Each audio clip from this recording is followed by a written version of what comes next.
Breaking news MLC కవిత సంచలన వ్యాఖ్యలు చేశారు. బీసీ రిజర్వేషన్ పై ప్రభుత్వం తీసుకొచ్చిన ఆర్డినెన్స్ కరెక్ట్ అన్నారు ఎమ్మెల్సీ కవిత. బీఆర్ఎస్ నాయకులు ఆర్డినెన్స్ వద్దని చెప్పడం సరికాదని తన దారికి రావాలన్నారు. 2018 చట్ట సవరణ చేసి ఆర్డినెన్స్ తేవడం కరెక్ట్ అన్నారు. న్యాయ నిపుణులతో చర్చించే ఆర్డినెన్స్ కు సపోర్ట్ చేస్తున్నారన్నారు.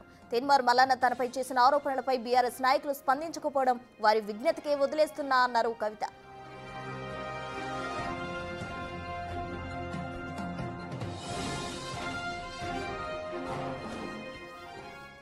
ఎమ్మెల్సీ కవిత సంచలన వ్యాఖ్యలు చేశారు. బీసీ రిజర్వేషన్ పై ప్రభుత్వం తీసుకొచ్చిన ఆర్డినెన్స్ కరెక్టే అంటూ సంచలనం రేపారు కవిత. బీసీ రిజర్వేషన్ పై ప్రభుత్వం తీసుకొచ్చిన ఆర్డినెన్స్ కు సమర్థిస్తున్నామంటూ కూడా చెప్పారు. అటు బీఆర్ఎస్ దాన్ని సమర్థించకపోవడం వారి విజ్ఞతకే వదిలేస్తున్నా అంటూ కూడా చెప్పడం జరిగింది. మరోవైపు తీన్మార్ మల్లన్న తనపై చేసిన వ్యాఖ్యలకు సంబంధించి బీఆర్ఎస్ స్పందించకపోవడం వారి విజ్ఞతకే వదిలేస్తున్నా అంటూ కూడా కవిత సంచలన వ్యాఖ్యలు చేశారు. ఎమ్మెల్సీ కవిత బీసీ రిజర్వేషన్ కు సంబంధించి ప్రభుత్వం తెచ్చిన ఆర్డినెన్స్ కు ఫుల్ సపోర్ట్ ఇస్తున్నట్టు ఆమె కరెక్టే అంటూ కూడా వ్యాఖ్యానించడం జరిగింది.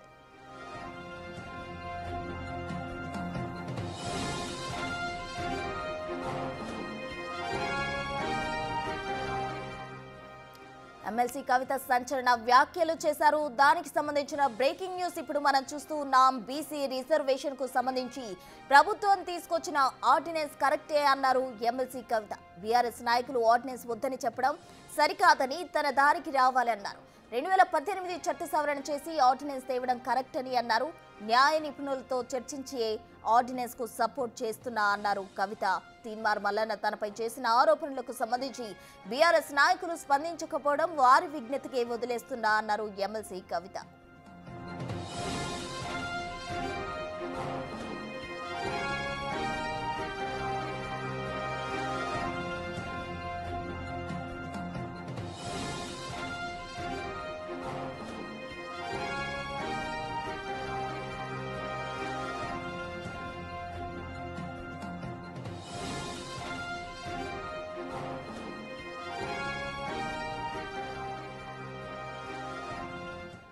మోర్ డీటెయిల్స్ మా అసోసియేట్ ఇన్పుటేటర్ నగేష్ లైవ్ లో అందించేందుకు సిద్ధంగా ఉన్నారు. నగేష్, కవిత కొద్దిసేపటి క్రితం ప్రెస్ మీట్ నిర్వహించింది. బనకచర్ల పైన ఇద్దరు ముఖ్యమంత్రులు వ్యవహరించిన తీరుపైన తీవ్ర విమర్శలు గుప్పించింది. కానీ కాసేపటికి చిట్ చాట్లో సంచలన వ్యాఖ్యల్ని కవిత చెప్పిన పరిస్థితి. డైరెక్ట్గానే బీఆర్ఎస్ పార్టీని అటాక్ చేసింది. బీఆర్ఎస్ పార్టీలో ఎమ్మెల్సీగా ఉన్న కవిత తన పార్టీలో వాళ్ళు తన దగ్గరికి రావాల్సిందే, 4 రోజులు ఆగితే వాళ్ళందరూ నా దగ్గరికి వస్తారని చెప్పి కూడా డైరెక్ట్ అటాక్ చేస్తూ మాట్లాడింది.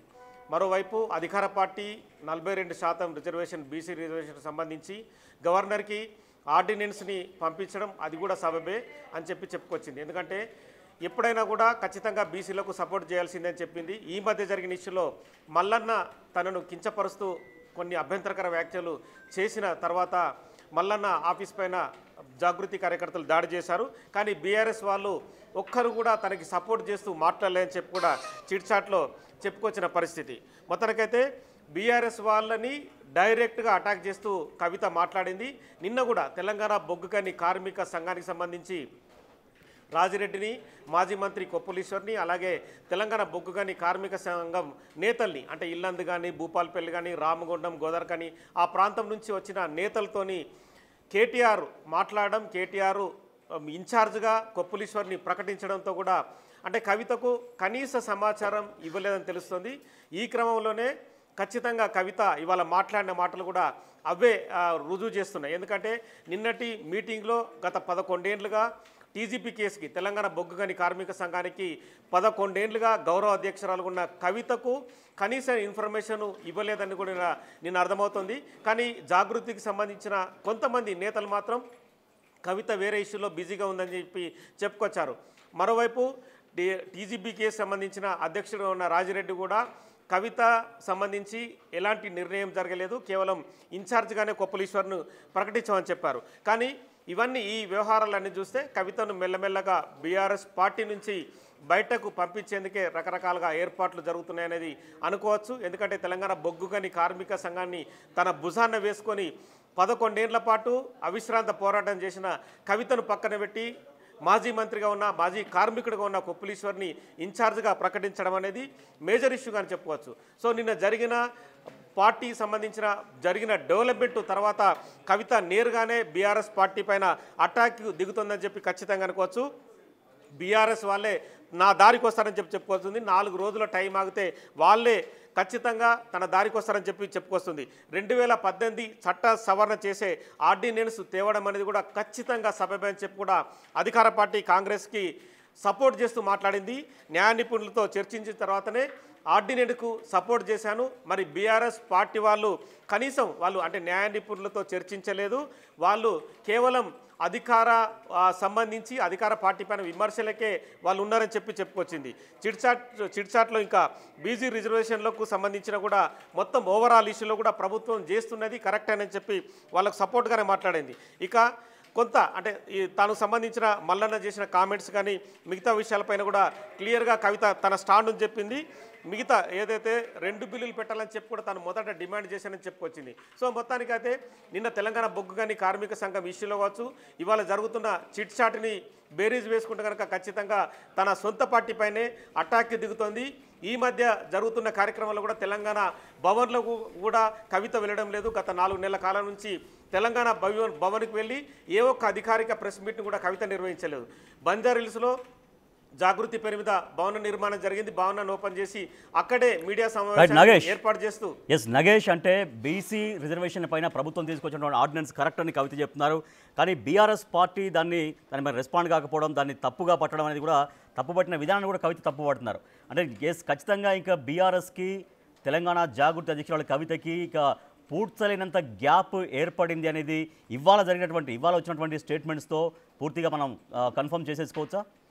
ఖచ్చితంగా కన్ఫర్మ్ చేసుకోవచ్చు. ఎందుకంటే బీఆర్ఎస్ అంటే టీఆర్ఎస్ నుంచి బీఆర్ఎస్ ప్రస్థానం కావచ్చు, బీఆర్ఎస్లో కవిత రోలుని 10 ఏళ్ల పాటు అధికారంలో ఉన్న వ్యవహారాన్ని కూడా తెలంగాణ సంబంధించిన ప్రజలందరూ కూడా క్లియర్గా చూశారు. కవిత రోల్ ఏంటి, ముఖ్యమంత్రిగా కేసీఆర్ ఉన్న సమయంలో కవిత అధికార దర్పం కావచ్చు, కవిత ప్రతి చోట తిరిగిన ఎంపీగా ఎమ్మెల్సీగా కూడా తన దర్పాన్ని కావచ్చు, రాజకీయంగా అధికారాన్ని కూడా ప్రయోగించడం కావచ్చు, రకరకాల ఇష్యూని చూడవచ్చు. కానీ గత 18 నెలల కాలంగా అధికారం కోల్పోయిన తర్వాత బీఆర్ఎస్లో రకరకాల ఇష్యూస్ వెలుగులోకి వస్తున్నాయి.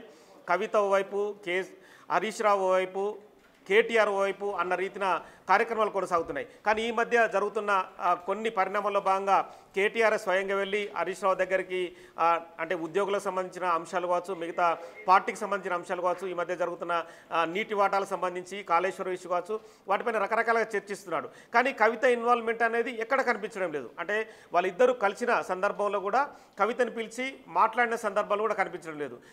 కవిత జైలుకు వెళ్ళి వచ్చిన తర్వాత కుటుంబ సభ్యులందరూ గడుచుకున్నారు. అప్పటి నుంచి గ్యాప్ అనేది క్లియర్ కనిపిస్తుంది.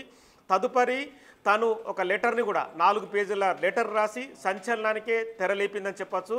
బీఆర్ఎస్ పార్టీలో దయ్యాలున్నారు, కొంతమంది భూతాలు చేరారు, కేసీఆర్ చుట్టుపక్కల కేసీఆర్ని పాడు చేస్తున్నారు, పార్టీ ఏ లైన్ మీద వెళ్తుందన్న ఒక క్లారిటీ కూడా లేదని చెప్పి కూడా ఆ లెటర్ విడుదల చేసింది. లెటర్ విడుదల చేసిన తర్వాత ప్రెస్ మీట్ నిర్వహించి కూడా ఆ లెటర్లో ఉన్న అంశాలన్నీ కరెక్టే, బీఆర్ఎస్ పార్టీ సరైన రీతిలో నడవడం లేదని చెప్పి విమర్శలు గుప్పించింది.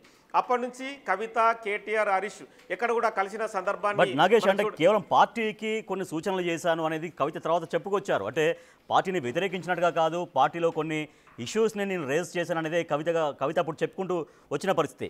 కానీ కాళేశ్వరం కమిషన్ ఎదుట అప్పుడు కేసీఆర్ విచారణకు హాజరవుతున్నటువంటి సమయంలో అప్పుడు కవిత దంపతులు వెళ్ళారు, కేసీఆర్తో మరి మాట్లాడారనేది వాళ్ళు చెప్తున్నారు. కానీ మాట్లాడలేదన్నటువంటి ఒక వార్తలు కూడా మీడియాలో బాగా సర్క్యులేట్ అయినాయి. కానీ కాళేశ్వరం కమిషన్ విచారణకి వెళ్తున్నప్పుడు కూడా కవిత వెళ్ళారు. అంటే బీఆర్ఎస్కి పూర్తిగా కటీఫ్ చెప్పినట్టుగా, అంటే బీఆర్ఎస్ నుంచి పూర్తిగా దూరంగా పోకుండా అంటిముట్టినట్టుగా కవిత వ్యవహారం కనిపిస్తుంది గత కొద్ది రోజుల నుంచి. ఖచ్చితంగా అంటే కొన్ని అంశాలను మనం గమనించవచ్చు. కేటీఆర్కి నోటీసులు ఇచ్చిన సందర్భంలో, ఏసీబీ ముందు హాజరైన సందర్భంలోనూ 2 సార్లు కవిత ట్వీట్ చేసింది. అంటే అధికార పార్టీ నేతలు, నాయకులు కక్ష సాధింపు ధోరణితోనే ఏసీబీకి కేటీఆర్ను పిలుస్తున్నారని చెప్పి 2 సార్లు చేసింది. కానీ ఈ మధ్య జరుగుతున్న కొన్ని పరిణామాల్లో అంటే కేసీఆర్ కూడా కాళేశ్వరం కమిషన్కి హాజరవుతున్న సందర్భంలో ఫామ్ హౌస్కు వెళ్ళింది. ఒక విజువల్ కూడా బయటకు వచ్చిన సందర్భంలో మనం చూడొచ్చు. కేసీఆర్ పార్టీ నేతలతో మాట్లాడుతున్నాడు, కవిత దూరం నుంచి గమనిస్తుంది. అక్కడ కేటీఆర్ అయితే కనిపించలేదు. కేటీఆర్ మాత్రం తను ఆ కాళేశ్వరం కమిషన్ బీఆర్కే భవన్కి బయట ఉన్నాడు, వచ్చాడు. హరీష్ రావు మాత్రం కేసీఆర్తో పాటు లోపలికి వెళ్ళాడు, కానీ వాళ్ళందరినీ అనుమతించలేదు. కేసీఆర్ విచారణ సందర్భం కూడా హరీష్ రావు పక్క ఉన్నాడు. కవిత కూడా బీఆర్కే భవన్కి వచ్చింది, కానీ లోపలికి వెళ్ళలేదు. కాసేపు అక్కడ వేచి చూసి తదుపరి తను మళ్ళీ ఇంటికి వెళ్ళిన పరిస్థితి.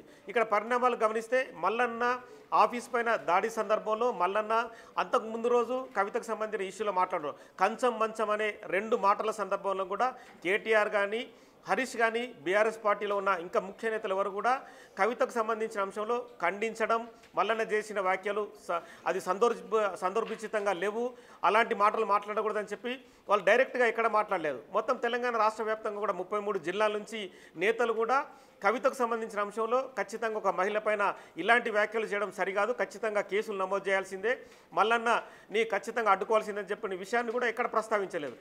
జాగృతికి సంబంధించిన కొంతమంది వ్యక్తులు మల్లన్న ఆఫీస్ పైన అటాక్ చేశారు, తదుపరి కాల్పులు జరిగాయి. ఆ అంశం పైన కూడా బీఆర్ఎస్ పార్టీ అఫీషియల్గా ఎక్కడ స్పందించలేదు. దానికి సంబంధించి కూడా అంటే మల్లన్న ఆఫీస్ పైన దాడి, కవిత పైన మాట్లాడిన అంశాలపైన కూడా కాంగ్రెస్ పార్టీకి చెందిన మంత్రులు పొన్నం ప్రభాకర్ కానీ బీసీ మంత్రులు అంటే వాకిటి శ్రీగారు కానీ వీళ్ళు ఖచ్చితంగా మల్లన్న మాట్లాడిన మాటల్ని కూడా వాళ్ళు ఖండించారు. నెక్స్ట్ సేమ్ టైంలో కూడా మల్లన్న ఆఫీస్ పైన దాడి జరగడాన్ని కూడా ఖండించారు. సో ఈ అంశాలన్నిటిపైన అధికారం కోల్పోయిన పార్టీ ఖచ్చితంగా స్పందించాల్సిన అవసరం కనిపిస్తుంది. సో ఇవన్నీ విషయాలను కూడా ఖచ్చితంగా చిట్ చాట్లోనే ఆమె డైరెక్ట్గా నేరుగానే స్పందించింది అనుకోవచ్చు. ఖచ్చితంగా బీఆర్ఎస్ పార్టీ తనను సపోర్ట్ చేయకుండా మల్లన్న పైన దాడి చేయకుండా అయితే కొంత గ్యాప్ కొంతకాలం నుంచి కవిత వర్సెస్ బీఆర్ఎస్ అనేది చర్చ విపరీతంగా సాగుతుంది పొలిటికల్ సర్కిల్స్లో. అయితే మొన్న మల్లన్న ఒక సామెత రూపంలో చెప్పినటువంటి ఆ కామెంట్స్ పట్ల కవిత ఆశించింది, అట్లీస్ట్ ఆశించి ఉంటుందా, బీఆర్ఎస్ పార్టీ బాగా రియాక్ట్ అవుతుందేమో, ఇంత స్థాయిలో డైరెక్ట్గా మాట్లాడితే, ఇంటి ఆడబిడ్డ తనపై మాట్లాడితే బీఆర్ఎస్ అగ్రనాయకత్వం మొదలుకొని బీఆర్ఎస్లో ముఖ్య నాయకులు మొత్తం చాలా తీవ్రంగా స్పందిస్తారేమో, రియాక్ట్ అవుతారేమోనని కవిత ఎదురు చూసినట్టుగా అనిపిస్తోందా? ఖచ్చితంగా అనిపిస్తుంది. కవిత బీఆర్ఎస్లో ఎమ్మెల్సీగా ఉంది, ఒక ఎంపీగా 11 ఏళ్ల పాటు వివిధ నాయకులతో సత్సంబంధాలు నడిచింది. ప్రతి జిల్లాకు వెళ్ళినా కూడా ముఖ్యమంత్రి కూతురుగా కవితకు రెడ్ కార్పెట్ పరిచి నాయకులు స్వాగతాలు పలికారు. కానీ ఈరోజు జరుగుతున్న పరిణామాల విషయంలో ఖచ్చితంగా కవిత మనస్తాపం చెందినట్టుగా అనిపిస్తుంది. తన అన్న కేటీఆర్ కావచ్చు, తన పావ మాజీ మంత్రి హరీష్ కావచ్చు, తన తండ్రి మాజీ ముఖ్యమంత్రి కేసీఆర్ కావచ్చు, ఎవరి నుంచి కూడా పత్రికా ప్రకటన కావచ్చు, ప్రెస్ మీట్ ముందు మీడియా ముందుకు వచ్చి ఖచ్చితంగా మల్లన్న చేసిన వ్యాఖ్యలు ఖచ్చితంగా అవి సరిగా లేవు, మహిళ పైన కంచం మంచం అనే మాటలు మాట్లాడడం కూడా సరికాదన్న విషయాన్ని కూడా ఖండించడం కావచ్చు. ఇవన్నిటిపైన కూడా ఎక్కడ కూడా వాళ్ళ నుంచి ఆ పార్టీ నుంచి కానీ, పార్టీ నేతల నుంచి కానీ, పార్టీ ముఖ్య అధికార ప్రతినిధుల నుంచి కానీ ఎక్కడ ఒక్క మాట రాలేదు. బనకచెర్లకు సంబంధించి నిన్న 2 ముఖ్యమంత్రుల సమావేశం జరిగినప్పుడు జగదీష్ రెడ్డి మాజీ మంత్రి ఒక స్క్రీన్ వేసి తన జిల్లాలో భారీ ఎత్తున చూపించాడు, అంటే నీళ్ళు ఎటు వెళ్తున్నాయి అవి చూపించాడు. కానీ ఇలాంటి సందర్భంలో అంటే తన పార్టీలో ఉన్న నేత పైన క్లియర్గా మాజీ ముఖ్యమంత్రి కేసీఆర్ కూతురు పైన అసందర్భిత వ్యాఖ్యలు జరిగినప్పుడు కావచ్చు, కానీ కించపరిచే వ్యాఖ్యలు మాట్లాడుతున్నప్పుడు ఖచ్చితంగా నేతలు ఏదో రకంగా ఖండించాల్సిన అవసరం కనిపిస్తుంది. అట్లీస్ట్ మహిళా నేతలైనా కూడా బయటికి రావాల్సి ఉందని చాలా మంది ఎక్స్పెక్ట్ చేశారు. అంటే మహిళా నేతలైనా రియాక్ట్ అవుతారేమో అనేటువంటిది అందరూ చూసారు. అంటే కవితతో పాటుగా అందరూ జనరల్గా గమనించే వాళ్ళు కూడా చూసారు. మహిళల నాయకులు రియాక్ట్ అవుతారు, వాళ్ళు ప్రెస్ మీట్ పెట్టి మాట్లాడతారని చూసారు న్యాచురల్గా. ఖచ్చితంగా, ఎందుకంటే మనం ఈ మధ్య కాలంలో కొంత ఛాలెంజ్ కూడా కేటీఆర్ విసిరాడు. ముఖ్యమంత్రి రావాలి, బనకచెర్ల పైన తాము సవాల్ విసురుతుందని చెప్పి సోమాజిగూడ ప్రెస్ క్లబ్లో కేటీఆర్ కూర్చున్న సందర్భంలో వెనుక మాజీ మంత్రి సబితా ఇందర్ రెడ్డి, మాజీ జెడ్ పర్సన్ తులమో కావచ్చు, మాజీ మంత్రులుగా ఉన్న మిగతా మహిళా నేతలందరూ కూడా వాళ్ళందరూ కూడా కేటీఆర్కి సపోర్ట్గా వచ్చారు. కానీ అదే పార్టీలో ఉన్న ప్రస్తుతం ఎమ్మెల్సీగా ఉన్న కవితకు సపోర్ట్ చేయడానికి అటు సోమాజిగూడ లాంటి ప్రెస్ క్లబ్లో మాట్లాడడం కావచ్చు, లేదంటే మాజీ హోంమంత్రిగా ఉన్న సబితా ఇందర్ రెడ్డి, మిగతా నేతలు ఎవరైనా సరే కూడా కేటీఆర్కి ఏదైనా జరిగినప్పుడు వాళ్ళందరూ మాట్లాడుతున్నారు. మరి అదే కవిత విషయంలో వాళ్ళందరూ మౌనంగా ఉండడం కూడా ఖచ్చితంగా ఇవన్నీ కవిత గమనిస్తున్నట్టు కనిపిస్తుంది. గమనించిన తర్వాతనే ఇవాళ చిట్ చాట్లో బీఆర్ఎస్ పార్టీ పైన నేరుగానే అటాక్ చేస్తూ మాట్లాడుతుంది. అలాగే బీసీ ఆర్డినెన్స్ సంబంధించి కూడా ఖచ్చితంగా కాంగ్రెస్ పార్టీ, అధికారంలో ఉన్న కాంగ్రెస్ పార్టీ చేసిన నిర్ణయం కూడా సబబని చెప్తుంది. సో మిగతా విషయాలు అంటే బనకచెర్ల ఇష్యూ పైన కూడా వ్యతిరేకించి మాట్లాడినా కూడా ఖచ్చితంగా తన పార్టీ నేతలు తనను దూరం పెడుతున్నారన్న విషయాన్ని ఆమె స్పష్టంగా చెప్తుంది. తెలంగాణ బొగ్గుగని కార్మిక సంఘం అనేది బీఆర్ఎస్ పార్టీకి ఆయుపట్టు. 13 నియోజకవర్గాల్లో సంబంధించిన ఎమ్మెల్యేలు డామినేట్ చేసే పరిస్థితి. ఆ వ్యవహారంలో కూడా టీజీబీ కేసుకు సంబంధించిన నిర్ణయాన్ని వెలువరించేటప్పుడు ఖచ్చితంగా అధ్యక్షురాలుగా అంటే గౌరవ అధ్యక్షురాలు ఉన్న కవితను పిలిచి పరిణామాలను కానీ మిగతా వ్యవహారాలు కానీ ఎలా ముందుకెళ్లాలన్న అంశంపైన కూడా ఖచ్చితంగా చర్చించాలి.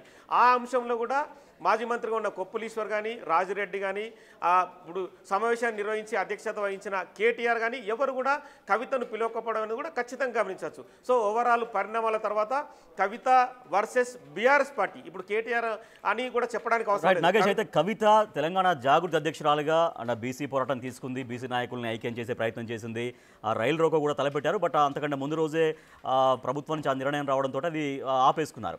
సో అంటే ఇప్పుడు బీఆర్ఎస్ ఎమ్మెల్సీగా రియాక్ట్ అయ్యారా అనేది కాదు, జనరల్గా బీసీ నాయకుల్ని ఏకం చేసేటువంటి ఒక ఉద్యమం తీసుకున్నారు కాబట్టి తెలంగాణ జాగృతి అధ్యక్షురాలుగా రియాక్ట్ అయితే సో ఆటోమేటిక్గా బీఆర్ఎస్ ఎమ్మెల్సీగా ఉన్నారు. సో మరి ఈ వైఖరి ఇప్పుడు కవిత ప్రకటిస్తున్నటువంటి ఈ వైఖరి బీఆర్ఎస్ పార్టీకి ఎంత నష్టం చేకూర్చే అవకాశం కనపడుతుంది? ఖచ్చితంగా అంటే తెలంగాణకు సంబంధించిన ప్రజలు ప్రతి అంశాన్ని ఖచ్చితంగా గమనిస్తుంటారు. బీఆర్ఎస్ పార్టీ అంటే ముందు టీఆర్ఎస్ పార్టీగా తెలంగాణ రాష్ట్రాన్ని తాము సాధించామని చెప్పుకున్న క్రమంలో కూడా అలా కుటుంబ పాత్ర మిగతా అంశాలను కూడా ఖచ్చితంగా గమనిస్తారు. ఈ మధ్య కాలంలో ఇందిరా పార్కు దగ్గర జరిగిన బీసీల సంబంధించిన ఒక భారీ ధర్నా కూడా జరిగింది. అందులో శ్రీనివాస్ గౌడ్ కానీ మిగతా బీసీ నేతలు బీఆర్ఎస్ పార్టీకి సంబంధించిన ముఖ్యులందరూ హాజరయ్యారు. కానీ అదే బీసీలకు సంబంధించి పోరాటం చేస్తున్న కవితను ఇన్వాల్వ్మెంట్ కూడా అక్కడ చేయలేదు. ఎందుకంటే ఇది ఖచ్చితంగా గమనించదగ్గ అంశం. సో ఇవన్నీ పరిణామాలను కూడా కవిత తాను గమనిస్తుంది. తనకు ఎక్కడ కూడా బీఆర్ఎస్ పార్టీకి సంబంధించిన పార్టీ కార్యక్రమాలు కానీ టీజీబీ కేసు కానీ మిగతా బీసీలకు సంబంధించిన అంశంలో పోరాటంలో కానీ ఎక్కడ ఆహ్వానాన్ని అందకపోవడం అనేది కవితను మనస్తాపానికి గురి చేస్తుంది. కవిత కూడా నేరుగానే నేనే ఎదుర్కొంటాను, ఖచ్చితంగా అది బీఆర్ఎస్ పార్టీ అయినా కాంగ్రెస్ అయినా బీజేపీ అయినా ఎవరైనా సరే నేను ఒక్కదాన్నే బరిలోకి దిగుతానన్న మాటల్ని ఇప్పుడున్న చిట్చాట్లో జరిగే ఆమె మాటలను బట్టి కూడా ఖచ్చితంగా అర్థమవుతుంది. అందుకే ఇప్పుడు కేటీఆర్ వర్సెస్ కవిత అనుకోవడానికి జరుగుతున్న పరిణామాల్ని మనం వీల్లేదు. బీఆర్ఎస్ పార్టీ వర్సెస్ కవిత అనేది కూడా మారిపోయింది. ఎందుకంటే టీజీబీ కేసు నుంచి కూడా కవితను మెల్లగా తప్పించే ప్రయత్నం జరిగింది కాబట్టి ఇక నుంచి బీఆర్ఎస్ వర్సెస్ కవిత అనేది కూడా మనం ఖచ్చితంగా చెప్పడానికైతే అవకాశం ఉంది. అయితే ఇప్పుడు ఎమ్మెల్సీ కవిత చేసినటువంటి ఈ కామెంట్స్ అంటే ఇప్పుడు మొన్నటిదాకంటే మల్లన్న విషయంలో పార్టీ నాయకులు రియాక్ట్ కాకపోవడం చూసాం. సో ఆమె కూడా చాలా మనస్తాపం చెందినట్టుగానే మనకు తెలుస్తుంది. అయితే అట్లీస్ట్ ఇప్పుడు ఈ కామెంట్స్ అయితే ఇప్పుడు ఆ వైఖరి ఏదైతే ప్రకటించారో ఆర్డినెన్స్ వెల్కమ్ చేస్తూ ప్రకటన చేశారు కవిత, అట్లీస్ట్ ఈ కామెంట్స్ పట్లనైనా బీఆర్ఎస్ నుంచి రియాక్షన్స్ వస్తాయనుకుంటారు. మల్లన్న విషయం వదిలిపెడదాం, కానీ అట్లీస్ట్ దీన్ని ఒక పొలిటికల్గా ఇప్పుడు ఉన్నటువంటి ఈ వ్యవహారంలో కవిత చేసిన కామెంట్స్ బీసీ రిజర్వేషన్ సంబంధించి ఆర్డినెన్స్ సంబంధించి ఆ కామెంట్స్ పైన బీఆర్ఎస్ అయినా రియాక్ట్ అయ్యే అవకాశం ఉంటుందా? బీఆర్ఎస్ పార్టీ ఎంతసేపటికి కాంగ్రెస్ అధికార పార్టీగా ఉన్న కాంగ్రెస్ ప్రభుత్వం పైన విమర్శలు చేస్తుంది. కానీ పార్టీలో ఇన్సైడ్ కొన్ని పరిణామాలను మనకు తెలుస్తున్న ప్రకారం కవిత ఏం మాట్లాడినా కూడా మీరెవరు రియాక్ట్ కాకూడదు. కవిత ఎలాంటి మాటలు మాట్లాడినా చిట్చాట్ చేపట్టినా మిగతా అంశాలు మాట్లాడినా కూడా బీఆర్ఎస్ సంబంధించిన నేతలు ఎవ్వరు కూడా మాట్లాడకూడదు, మీడియా ముందు అసలే మాట్లాడకూడదు, చిట్చాట్కు సంబంధించిన అంశాలను కూడా ఎక్కడ కూడా ప్రస్తావించకూడదని చెప్పి కూడా పార్టీ వర్కింగ్ ప్రెసిడెంట్గా ఉన్న కేటీఆర్ వాళ్ళందరికీ కరాఖండిగా చెప్పినట్టుగా సమాచారం. ఈ క్రమంలోనే మల్లన్న ఇష్యూ కానీ మిగతా అంశాలు కానీ బీసీల పోరాటం కానీ ఏ ఇష్యూని కూడా కవిత చేపట్టినా ఎవ్వరు కూడా స్పందించకూడదనే ఆదేశాలతోనే నేతలు ఎవరు కూడా కింది స్థాయి నేతలు ఎవరు కూడా స్పందించడం లేదు. మంచిర్యాలకు వెళ్ళినా మిగతా ఏ జిల్లాలకు వెళ్ళినా కవిత ఎక్కడ కూడా వెళ్ళినా కూడా కేవలం జాగృతి నాయకులే కవిత వెంబడి ఉంటున్నారు. బీఆర్ఎస్ సంబంధించిన నేతలు కానీ మిగతా సంబంధించిన కింది స్థాయి కార్యకర్తలు కానీ ఎవరు కూడా కవిత వెంట వెళ్ళడం లేదు. బీఆర్ఎస్ పార్టీ జెండాలు కానీ ఎవి కూడా కనిపించడం లేదు. సో మొత్తానికైతే ఈ ఇష్యూలో కూడా బీఆర్ఎస్ పార్టీ మళ్ళీ నెక్స్ట్ లెవెల్లో కూడా మళ్ళీ మౌనం వహించే అవకాశమే స్పష్టంగా కనిపిస్తుంది. ఏం మాట్లాడినా కూడా అది కవిత సొంతంగా మాట్లాడింది, కవితకు సంబంధించిన అంశాన్ని పార్టీకి రుద్దకూడదన్న రీతిలోనే మళ్ళీ బీఆర్ఎస్ పార్టీ నెక్స్ట్ కూడా మౌనంగా వహించే అవకాశం అయితే కనిపిస్తుంది. Right, thank you Nagesh. ఇక బీఆర్ఎస్ వర్సెస్ ఎమ్మెల్సీ కవితగా మారిపోయింది రాజకీయాలను చాలా క్లియర్గా మనకు తెలుస్తోంది. ఎందుకంటే ఒక బీసీ రిజర్వేషన్ పైన ప్రభుత్వం ఆర్డినెన్స్ తీసుకొస్తే ఆ ఆర్డినెన్స్నేమో బీఆర్ఎస్ పార్టీ తప్పుపడుతోంది. అదే బీఆర్ఎస్ ఎమ్మెల్సీగా ఉన్నటువంటి కవిత మాత్రం దాన్ని వెల్కమ్ చేస్తున్నారు. సో దీంతో పార్టీ వైఖరికి భిన్నంగా కవిత వైఖరి ఉండడంతో ఇప్పుడు కవిత వర్సెస్ బీఆర్ఎస్ అనేది చాలా క్లియర్గా మనకు కనిపిస్తోంది. దాంతోపాటుగా మల్లన్న తన పైన ఒక సామెత రూపంగా ఇష్టారీతిన మాట్లాడినా కూడా పార్టీలో ఎవరు స్పందించకపోవడం కూడా వాళ్ళ విజ్ఞతకే వదిలేస్తున్నట్టు ఎమ్మెల్సీ కవిత చేసినటువంటి కామెంట్స్ ఇప్పుడు రాజకీయ వర్గాల్లో హాట్ టాపిక్గా మారాయి.